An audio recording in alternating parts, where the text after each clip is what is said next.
হ্যাঁ, welcome to our new design স্টোরিতে আমরা আজকে বলবো বাস্তু অ্যাপার্টমেন্টে। যদি আমরা বাস্তু হিসাবে জানতে চাই বা বুঝতে চাই, তো প্রথমে আমাদের বুঝতে হবে এন্ট্রান্স নিয়ে, যে এন্ট্রান্সে আমাদের সবসময় থাকতে হবে ইস্ট বা নর্থ সাইডে। ইস্ট বা নর্থ সাইডে সবসময় কী হয়, পজিটিভ এনার্জি ফ্লো করে। খেয়াল করবো যে আমাদের যে ব্যালকনি অথবা উইন্ডোজ, সেগুলো সবসময় কি কোনো যে ওর পাশে কোনো বিল্ডিং আছে কিনা, ওর পাশে কোনো অবস্ট্রাকশন আছে কিনা, যেখানে এয়ার ফ্লো ঠিকমতো হচ্ছে কিনা, সেগুলো আমাদের সে খেয়াল করতে হবে। এগুলো খুবই জেনারেল ব্যাপার। যে বিষয়ে আমাদের খুব খেয়াল রাখতে হবে যে কিচেন, সে কিচেন হবে সাউথ ইস্ট কর্নারে, এবং সেই কিচেনটা সবসময় ফেস করবে ইস্ট সাইড বা ইস্টের দিকে। আমাদের খেয়াল রাখতে হবে বেডরুমের জন্য, কোনো বেডরুম যদি থাকে সেটা বেশিরভাগ ক্ষেত্রে সাউথ ওয়েস্ট কর্নারের দিকে নেওয়াই ভালো, এবং বেডরুমে শোয়ার যে পদ্ধতি থাকবে সেটা হচ্ছে সাউথে অথবা ওয়েস্টের দিকে মাথা দিয়ে। এবং আমাদের খেয়াল রাখতে হবে বেডরুমে কোনো যেন নিচে কোনো যেন বিম না থাকে। যে ঘরের রঙগুলো হতে হবে কাম শান্ত ধরনের, যে আমাদের ডার্ক অথবা বোল্ড রঙগুলোকে অ্যাভয়েড করা ভালো প্রত্যেকটা ঘরের জন্য।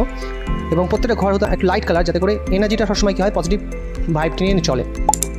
এই বিষয়গুলো খেয়াল করতে হবে যে আমাদের যে এন্টায়ার যে রুমের মধ্যে সবসময় যেন একটা রিলিজিয়াস সিম্বলিক কোনো কিছু থাকে, ভগবানের মূর্তি অথবা কোনো ইন্সপিরেশনাল কোটস, যেগুলো হচ্ছে সর্বদাই পজিটিভ একটা ফ্লো সবসময় আমাদের ঘরের মধ্যে থাকবে।